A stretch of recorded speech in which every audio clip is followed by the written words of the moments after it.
Hello, everyone. Welcome to the AMT Tech Trends podcast, where we discuss the latest manufacturing technology research and news. Today's episode is sponsored by Modern Machine Shop. I am the Director of Technology, Benjamin Moses, and I'm here with Technology Analyst Stephen Lamarca. Steve. How you doing? Welcome to... Doing great. Doing great? Doing great. We did our first trip of the year, each of us. Yeah. Separate trips. Separate trips, yeah. But there's both the first trip of the year. Separate regions in the U.S. Yes, sir. You want to tell me about your trip to SHOT Show? Yes, sir. It was amazing. Hands down, second best trade show I've ever been to in my life. Wow. Yeah. First being IMTS, of course. I was about to call it AMTS. I was like, you dingus. SHOT Show. Went to Vegas for SHOT Show. Spent a work week in Vegas. Got there, early morning flight out of DCA. Yep. Which was a mistake. I'll try to never do that again. But I was just when I booked it, I think I was just excited. It was like, I've been wanting to go to SHOT Show since high school. Sure. Since I've known about SHOT Show, right. I've wanted to go there. And it was everything I hoped for and then some. Okay. Even though on a professional level, it was amazing. It was way more than I anticipated. Okay. From on a work standpoint. However, I remember telling you in preparation for SHOT Show that one of the reasons I wanted to go there was to talk to SIG and talk about their manufacturing processes, what equipment they're using, about the deal that they made last year with the next generation service weapon. SIG wasn't there. They let you down. So they said Steve's not coming. It's funny because when I wasn't on the exhibit hall floor, or when I wasn't having a meeting with a booth or supplier, or attending one of the seminars, or having a meeting back in my room with somebody at HQ, I was watching either SHOT Show TV, which was on the hotel room TV channel. It was a hotel room TV channel, which was great. That's fun. Not as good as IMTS TV. Like, seriously, not as good as IMTS TV. I'm not just saying that. But still, it was still a constant feed of content. Right. And if I wasn't watching that, I was watching YouTube on other people's SHOT Show coverage. Okay. And the very first video of SHOT Show coverage that I saw was from Industry Day at the Range, which I've mentioned before. Invite only, didn't get in this year. Hopefully, through some of my meetings and through some of the contacts and conversations that I'm continuing post SHOT Show that I'll be having this year, I'll secure us an invite for Industry Day at the Range next year. Yep. Through all that, the very first YouTube video that I saw covering SHOT Show was SIG. Right. So they were at Industry Day at the Range, the invite-only part of the event. One day event. One day. Yeah. It's only on Monday. SHOT Show is Monday through Friday. Yep. SIG was only there. They didn't have a booth. And it really let me down.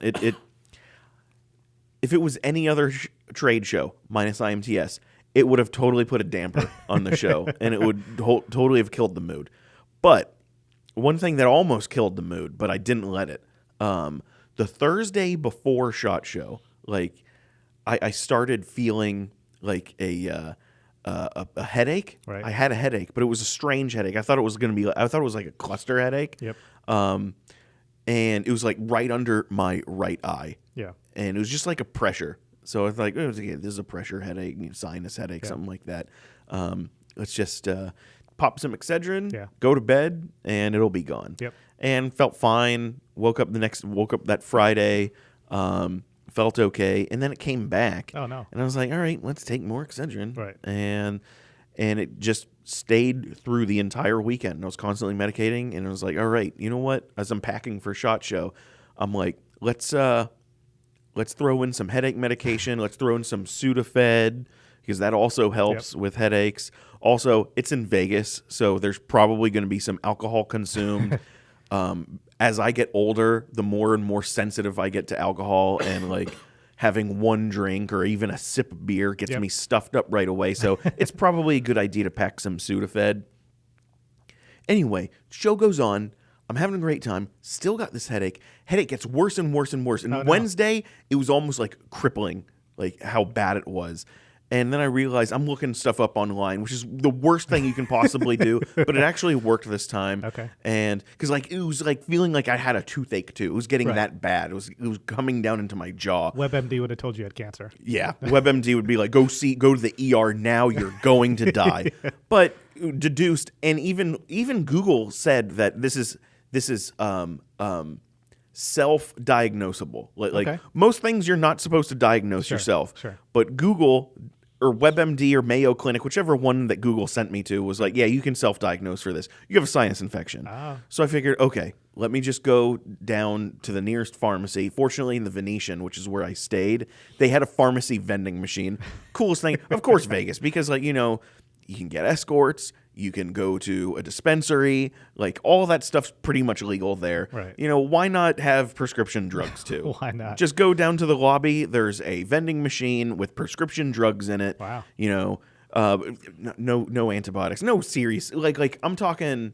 I don't mean prescription drugs, but the drugs that would typically be behind the counter, Okay. where you'd go pick up a prescription. They just have them in a vending machine. Sure. And you're like, you need Sudafed? Like, we've got a vending machine for that, you know? So I go down there, get a sinus medication, and I'm feeling better, and I'm back in it. But as soon as I got back from SHOT Show, I go to patient first. Yep.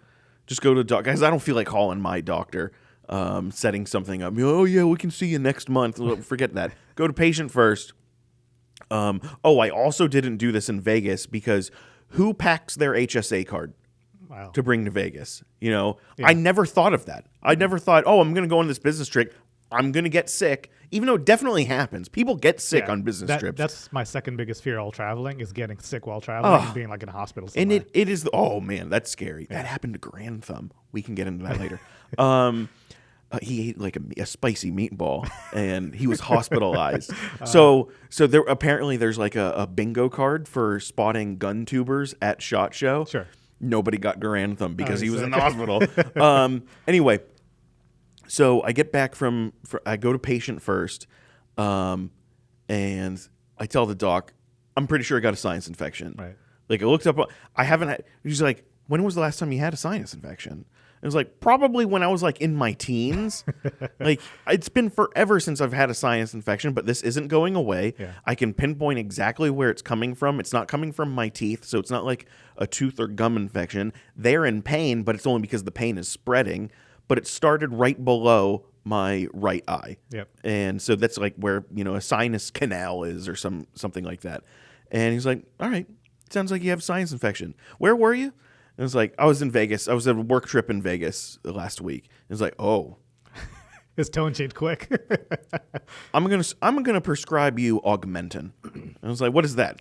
I've heard of Augmentin before Yeah. in a video game. Where's the scale of antibiotics? It's like it's a very strong antibiotic. It's good for sinus infections and genital infections. I was like, dude, I swear it's just a sinus infection. I know I was in Vegas. It's not syphilis or chlamydia, you know? Like, I'm good. That's funny. But yeah, they gave me They gave you the Augmentin, broad and it's got spectrum. me a little loopy. And, you know, right now, like, it's a strong antibiotic, but I feel a lot better. Good. I'm glad. Wow. So I was in Orlando. There was we had a committee meeting in this automation committee, and we like to do it in conjunction with the A3 Business Forum. Right. So we had committee meeting in the morning. In the afternoon, which led into their first evening reception. Worked out fantastic. Yeah. The only drawback was it was Monday at noon, and I like to get there the day before for my committee meetings, Sure. make sure everything's set up, especially when it's at a hotel, make sure everything's cool. Since we're meeting Monday, I didn't want to travel Sunday night. So I did what you did. I took a early morning flight. I think it's the earliest flight I've taken in a long time. 7 a.m. flight out of Reagan. So in the Virginia area, I'm closer to That means you woke up at like 4:30. I woke up at 4 o'clock 4 o'clock. Oh, because I'm always stressed out about traveling. So Same. I'm up before the alarm goes off, and I'm just staring at the alarm, waiting for it to go off. So I woke up at 4, got everything going. Unfortunately, I feel bad for Deepa because she came down with me in the morning and saw me off. But then got to the airport. that's good. You saw her before you left, though. What's that? That's nice. You saw her before you left, though. That's always positive. That's sweet. So, everything worked out, but just so tired because by the time the committee meeting's done and the evening reception, you've been awake for like 50 hours and just exhausted the first day. And then it rinse and repeat the next day because you got the whole conference. So I was able to stay for the A3 Business Forum. So a couple of things that came out of the committee meeting. In planning, we bring in speakers. That's tight. Like I'm actually also a little bit jealous too. Don't get me wrong. I'm glad I went to SHOT Show. Right. But I kind of want to attend an A3 conference too. Yeah, we'll work on that. Okay. We'll talk about that. There's another event that's we should go together. Awesome. Okay. So the committee meeting, we discussed a business topic and a technology topic. So the business topic they brought in was recruiters for talent in automation specifically. So there's recruiting companies that have very specialized teams that look at different manufacturing sectors. Mm-hmm. So the one company that the committee brought in, the one speaker the committee brought in, has a specific group that handles software, roboticists, skills related to automation in particular. And I found that completely fascinating. I never thought that, there would be recruiters or HR specialists for individual manufacturing sectors. So, they talked about the different challenges. Are there regional issues? Are there pay issues? Are there benefit issues? And a lot of the common issues are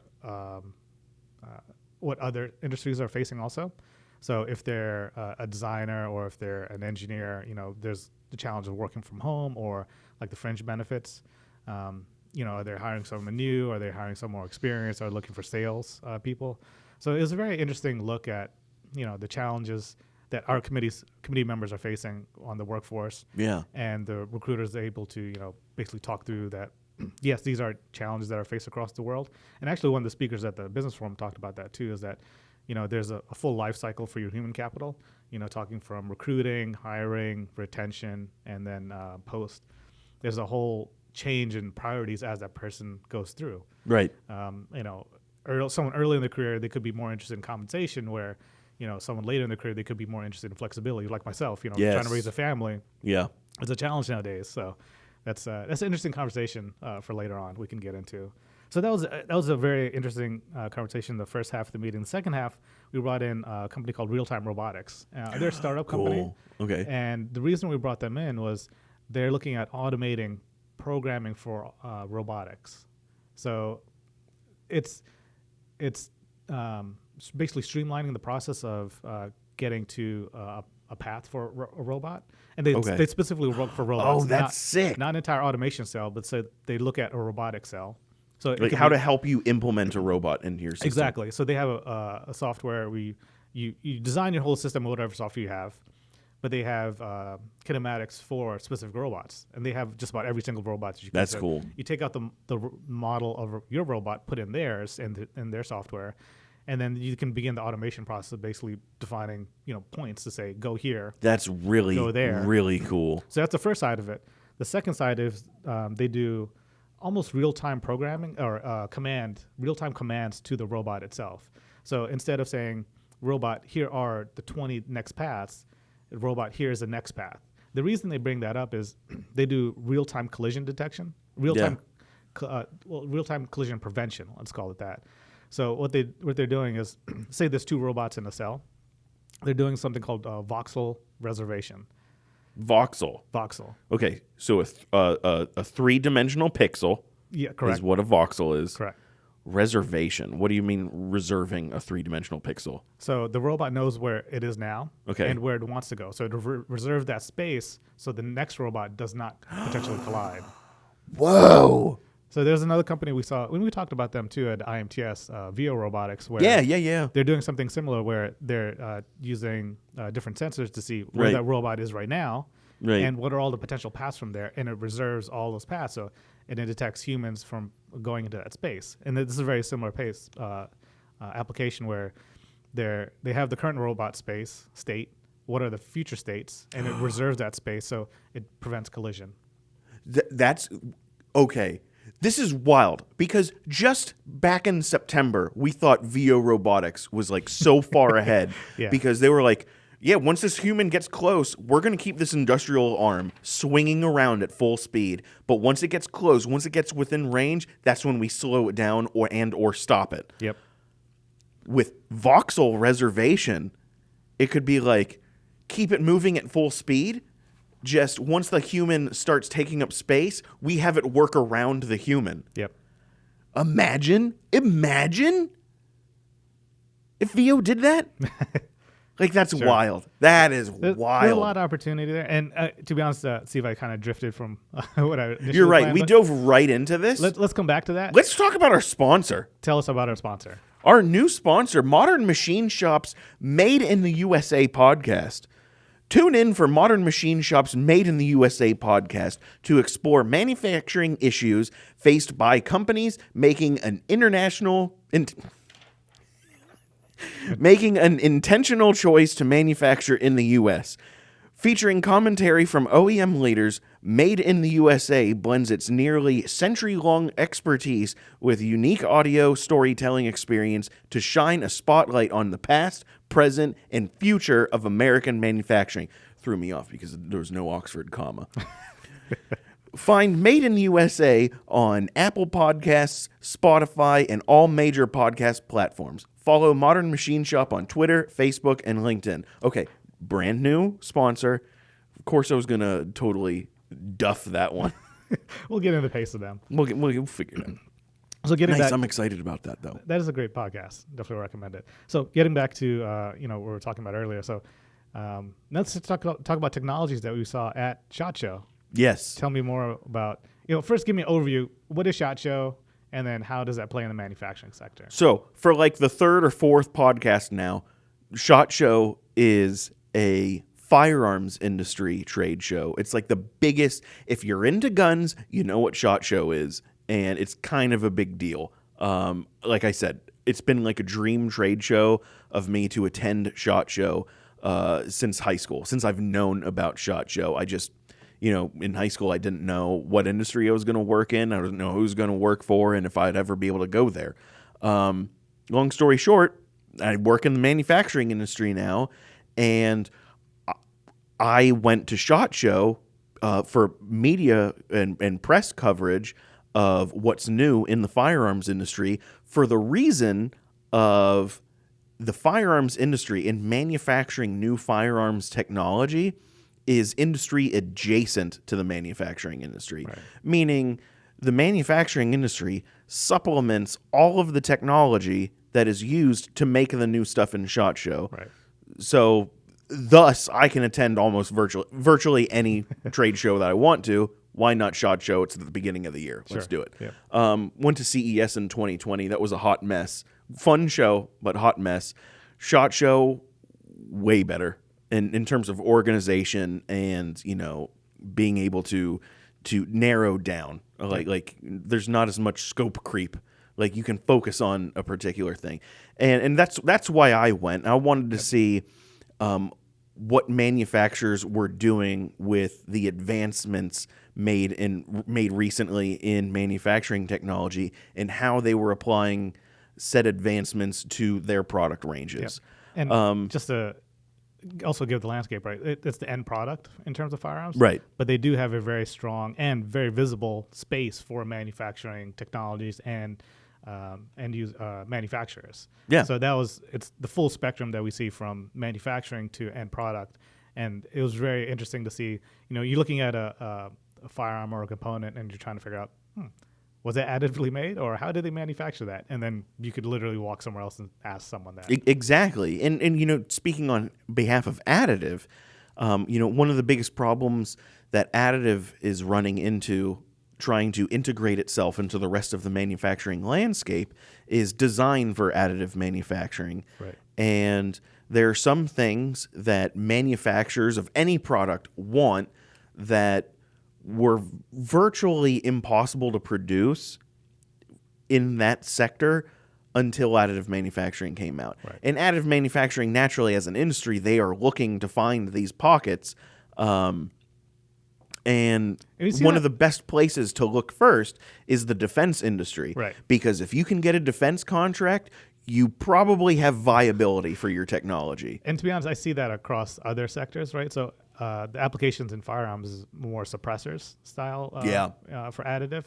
And anything containing fluid and where you can optimize the fluid path, I feel like additive has a very positive use for production in those environments. Right, exactly. And, years ago, I forget exactly when, but like rocket engines and to some degree jet engines have totally been flipped on their head. Yep. Like NASA says rocket engines will never be traditionally manufactured ever again because additive just makes rocket engines so much better.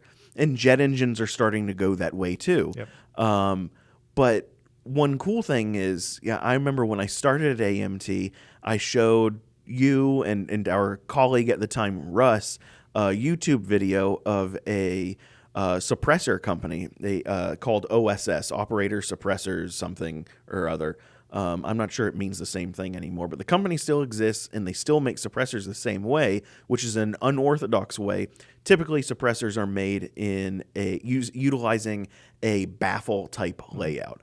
That just means that there's chambers in the suppressor, and it's very much like that of a reflective resonator or reflective type muffler for an internal combustion engine vehicle. It's like a muffler for your car, but instead you put it on the end on the muzzle of a gun, and a bullet has to be able to go through it, and it silences the sound report of the gunshot. One of the big problems with both car mufflers or engine mufflers and baffle type suppressors is that it generates a side effect, side effect called back pressure. Right. And if a car engine has too much back pressure, it can't make as much power as it theoretically could if it had a straight piped exhaust. Yep. But you don't have cars driving around with straight pipe exhaust because nobody would get sleep at night. And there would be constant calls to the police for disturbing the peace. A suppressor a baffle type suppressor also generates this type of back pressure, and that becomes a problem when the firearm using with a baffle type suppressor retrofitted to the muzzle, if it is a semi-auto or fully automatic firearm that requires some level of fluid dynamics for it to operate sequentially, for it to autonomously chamber the next cartridge and be ready to fire it, then adding back pressure can either make that system not work, or work in a way that it can over time, or it could expedite the wear on certain components and eventually damage itself. You also have the pressure escaping from the chamber and it's often hitting the operator or user itself. Yeah. If that pressure can't leave the muzzle where the suppressor is, then law of physics, it'll find a path of least resistance. And in some semi-automatic platforms, that is back towards the shooter, or the person operating the firearm, which is no fun. That kind of moots the point. But anyway, with additive and with this reversing, if you take a jet or rocket engine and redesign it so a projectile can travel down the center of it, you can, in effect, do the same thing that a standard baffle type suppressor does, which is just slow down 50,000 plus PSI of hot expanding gas. Instead of trying to stop it in its tracks with baffles, you're creating multiple long passages for that gas to stretch out and expand into before it leaves the firearm, instead of going back into the shooter or trying to stop altogether in its tracks, which would be physically impossible. What I'm trying to say is a flow-through suppressor is basically a jet engine or a rocket engine in reverse, with a cavity down the center for a projectile to travel through. And this type of suppressor, they can be machined. And in the past, when they were originally invented, when a flow-through suppressor was invented by OSS, they can be machined, but because there's so many intricate and complex geometries, it's very expensive and they take a long time to make. They're also machining high temperature resistant material, so a lot of nickel based alloys. Which are nobody talk to any machinist; they do not want to get into that. But anyway, the best way to get all these complex geometries and to get these long, intricate passageways for hot, expanding gas and a lot of PSI's worth of it, is with additive manufacturing. Yep. So a lot of these new suppressors are being 3D printed. A lot of these new flow-through suppressors are being 3D printed. Yep. And one thing is that I found out, what I was just about to go into, was when you 3D print, metal 3D print the suppressor, you still need the suppressor to be able to mount onto the muzzle of a gun. Right. Because nobody's designed a integrated 3D printed suppressor and barrel and gas system if it's a semi-automatic. So you print the suppressor, and then you still need material removal to cut the threads. And one other thing that I learned from one of the suppliers that 3D print suppressors for a lot of major companies is they thread cut, thread turn, thread mill, the threads on the muzzle end of the suppressor using thread milling. Okay. They don't use a tap. Sure. Apparently, a tap is no bueno. There's too much. As advanced as additive manufacturing is right now, there's still a little too much porosity in the printed metal for you to reliably be able to use a tap. So they use thread milling. Yeah, so that's come up in discussions a lot on additive parts and a lot of events where the part has to be mated to something or attached to something. A lot of times they're either screwed, welded on, or whatever. And a lot of the high precision holes for attaching through dowel pins, that's post machined. Threads are still machined on most cases. 3D printing threads is kind of a misnomer or a mistake a lot of people jump right into. It's like just print the whole part, where that's probably one of the weaker parts, probably because the material direction. Yeah. So when you're machining that, you're able to get the raw material also. And if you do any type of thread forming, that'll get you a better, higher strength material.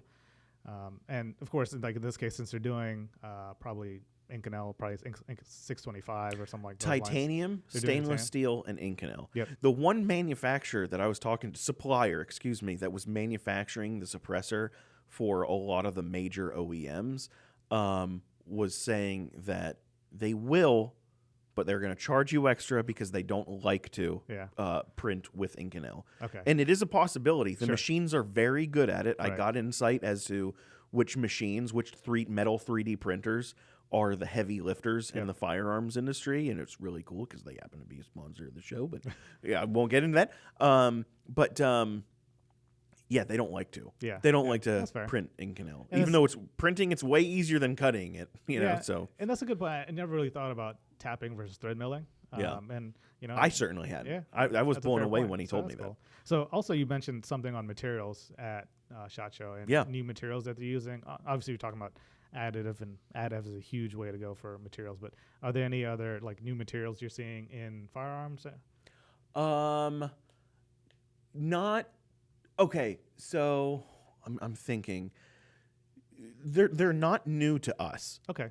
They're not new to the manufacturing world because we're blessed working in the manufacturing industry. Right. We see all of these new futuristic materials that will become big before anybody else does. Yep. So what's new to us, or what's new to them, is we've known about these materials. Gotcha. So like they're just now getting into Inconel for suppressors. Inconel is an ideal material for suppressors and even exhaust systems if you want to go in that direction too. Titanium's not too bad either. Titanium's not bad. The military avoids titanium. Major government contracts avoid titanium suppressors because A, more expensive, and B, while it's lightweight and pretty good for thermals, when you do pass that thermal threshold, it's a catastrophic failure, as opposed to steel and Inconel will hold off a little bit better. Like steel will melt first, before, instead of just fragging. And Inconel it's bread and butter is to get hot. So like ideally they want Inconel. The military wants Inconel. The manufacturers do not. And titanium will actually catch on fire. Titanium will catch on fire. Yeah. Titanium, I learned that the titanium suppressors are typically reserved for the bougie civilian market, because civilian, we're scrawny and wimpy and lame, Sure. and we just want to LARP with cool military technology. So they'll want to, civilian market wants titanium suppressors because they're lightweight. They don't add as much weight. Titanium suppressors in some cases. Actually, no. Before I say that, I'm not gonna say it because it's not true. But they like them because they're lightweight. Even though the heavier metals like stainless steel and Inconel do a much better job at suppressing. Sure. Weight is harder to vibrate. Sound is vibration. Right. So the heavier the can is, the better it is in basic physics to dampen the loud, sharp acoustics of a gunshot. Sure. So titanium suppressors, your only benefit is that they're lighter. Right. They're more expensive and they don't suppress as well. Gotcha. They're only for civilians that are like, I don't want to carry a big heavy suppressor on the end of the muzzle. So Awesome, Steve. I'm glad. no military will ever use a titanium suppressor. We'll see. We'll map out our next couple of end-use trade shows. I'm definitely interested in the article you're going to publish from this trip. Oh, this is going to be blessed. I already posted the meat of what the article will be as a post on LinkedIn. It essentially went viral, as viral as anything I've ever put on social media. It's got like 20. I think we're pushing 30,000 views. Wow. On the LinkedIn post, and it's got like 30 something comments. Yep. And more than 200 reactions to That's it. cool. So I think it's going to be a popular article. Nice. And just the comment responding, seeing what people have to say about it in the comment section and replying to their comments is adding to what the article will be when it comes out in MT magazine. Cool. So I'm really excited about it. Awesome, Steve. Yeah, and getting back to the automation, that was, Before you get back into your show, Okay. the meat of the show, the technicality, the stuff that we do want to hear, Yeah. let's hear what everybody else doesn't want to hear and what I want to hear, the logistics. I want to know how the actual travel went. So you left early in the morning. Left early. Did I check in? So because you're there so early, and the check-in. The hotel's not ready yet? Not room ready, so you're walking around with your luggage. And I took a bunch of handouts that I wanted to for the committee, which worked out fantastic. So I'm rolling around the big conference hotel with my luggage, and I had set up the room. So it's, of course, the opposite side of your room. So I go wandering around, get the room set up. And then I go back to check in, and luckily it was close enough to noon. I was like 11:30 or something like that. I was able to check in and finally get all my stuff into my room. Then get back to lunch in the conference room for the committee meeting, which worked out great. The hotel provided a great meal, which is interesting. Planning out meals for the hotels.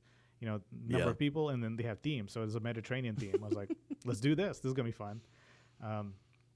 So the first day worked out fantastic. Committee meeting worked out great. Brought in all the speakers, and then transitioning to the first night of the network reception, the reception for the conference itself.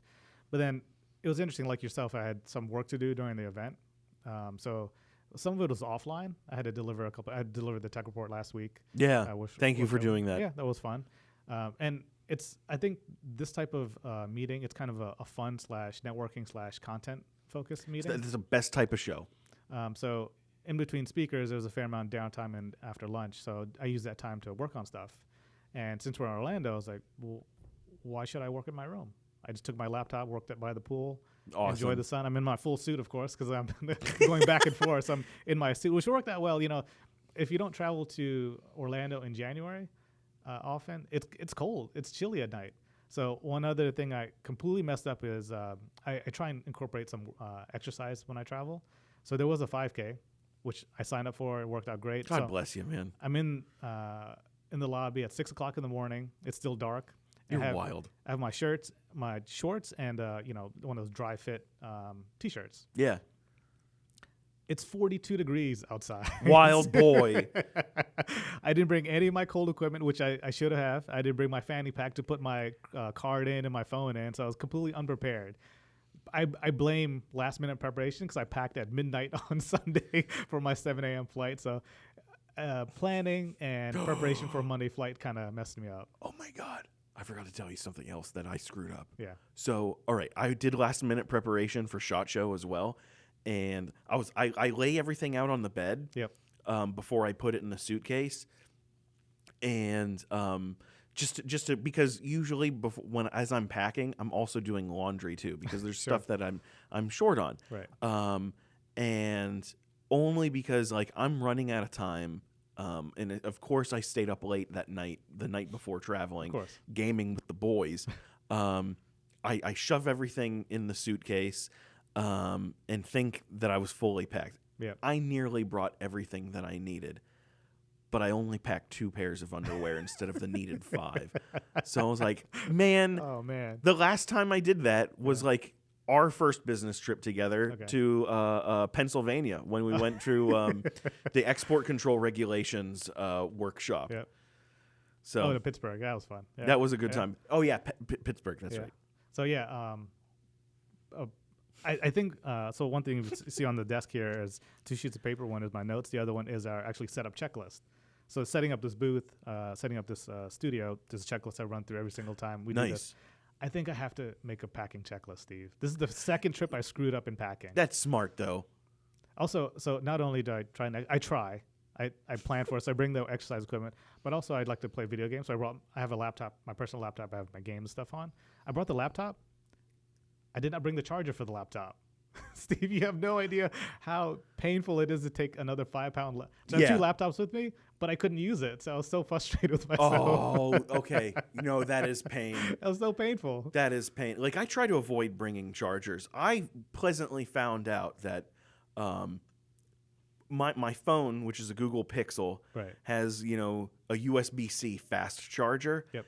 And our work laptops have a USB-C on the side of them that some chargers will actually use USB, like the new Dell chargers. Yeah. So I was like, you know what? I'm not going to bring a laptop charger because I hate bringing a laptop charger. It's a brick. It's a brick. It's extra weight. And it's just like when I'm at a trade show, I try to limit myself how much I'm on my computer because I'm trying to absorb the actual trade show. Yep. But when I was in the hotel room, I was like, man, it's only Tuesday and I'm already at 30% battery. Yeah. Like, why don't I shut down, go to the show, and while I'm at the show, I'll try plugging in my phone charger. Okay. Because I noticed that like the phone charger does not charge the laptop when the laptop's on. Oh, sure. But when I shut down, close the lid, and I plug in the phone charger, the white light on the front of the... It's charging. It does charge. Cool. It charges really slowly, but it does charge.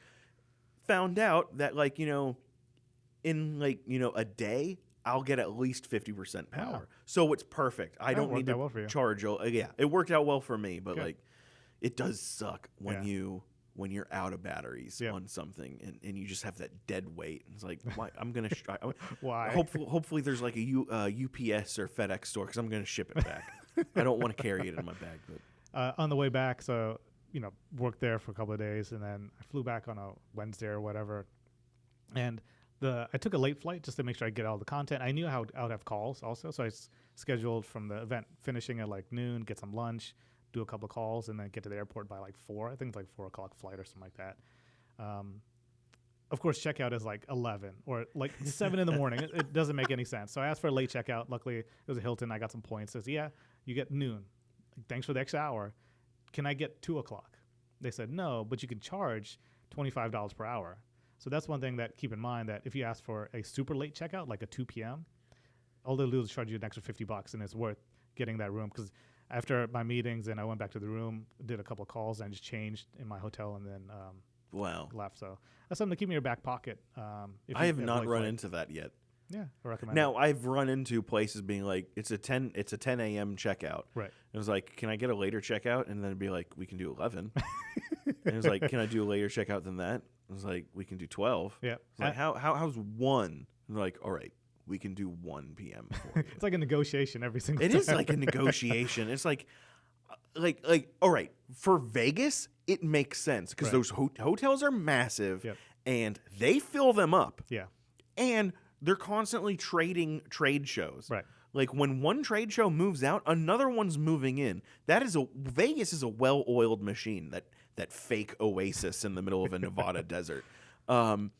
like, I understand them being strict about their checkout because, Right. like, they're making money, a lot of money on those rooms. Yeah. They don't have vacancies. Right. Like, they need you out so a cleaner can undo all of the nonsense and nastiness that you've ruined in Right. that room. And, like, so for, like, Vegas, they make sense, but, like, they're already making a ton of money off of you. Like, Right. they let you check out late. Yeah. But I was out of there Yeah. on time, and I'm glad I left early because Vegas traffic is a lot worse these days. But like in the middle of like a part of the Midwest Right. where there's you have a meeting and the hotel is clearly like there's only like 3 cars in the hotel's parking lot. Right. It's like, to hell with you, man. Like, let me check out at like 6 p.m. Like, you're not losing any money off of me checking Sure. out late. Yeah. So just ask for that. If you need a late checkout, ask them for that time and tell them you're willing to pay and see what they do. I recommend it. Yeah. Steve, where can they find more info about us? amtonline.org/resources. Hit all the buttons. Bye. That means like, share, subscribe. Hit on the notification bell. I don't know. This isn't YouTube. Bye. Technically, yes. We are posting on YouTube. If you're on YouTube, like, share, subscribe, and comment. It's all staying in.